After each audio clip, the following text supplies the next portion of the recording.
Okay, so let us define first what is the sector of a circle. The sector of a circle is the region bounded by the arc of the circle and the two radii to the endpoints of the arc. So as you can see, we have two radius and bounded by an arc. So note that the measure of the central angle is equal to the measure of the intercepted arc. So if the central angle is 30 degrees, then the arc is also 30 degrees. If the measure of the central angle is 45 degrees, then the measure of the intercepted arc is also 45 degrees. Okay, to find the area of a sector of a circle, so we have three steps. The first one is to find the area of the circle. The second one is to determine the ratio of the measure of the arc over 360. Then number 3, get the product of the area of the circle and the ratio of the measure of the arc over the 360. Okay, let's continue. For example, this is a circle whose diameter is 18 centimeter and having a radius of 9 centimeter. Note that the radius is 1/2 of the diameter.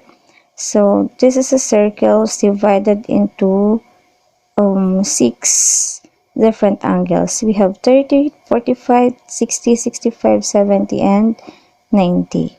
So let's have an example number 1. So I'll take one slice or portion of the circle which is 30 degrees.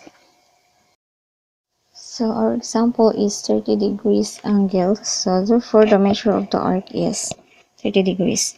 Radius is 9 inches. Sorry for the centimeter unit. It's inches. Okay.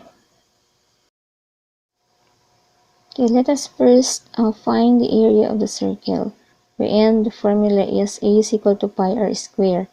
Pi is equivalent to 3.14 and r is 9 inches. So let's substitute the given values of pi and r.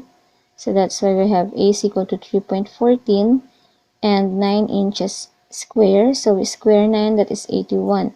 So 3.14 times 81 inches square is equal to 254.34 inches square, and that is the area of the circle. This is how to find the area of the sector. First, to find the area of the circle, we have 254.34 inches square, and letter B is to find the ratio of the measure of the arc over 360. So the measure of an arc is 30. So 30 over 360 equals 0.083. And the third one, letter C, we're going to find the product of area of the circle and the measure of the arc over 360. So that's why we have 254.34 inches square times 0.083. That is equal to 21.11 inches square.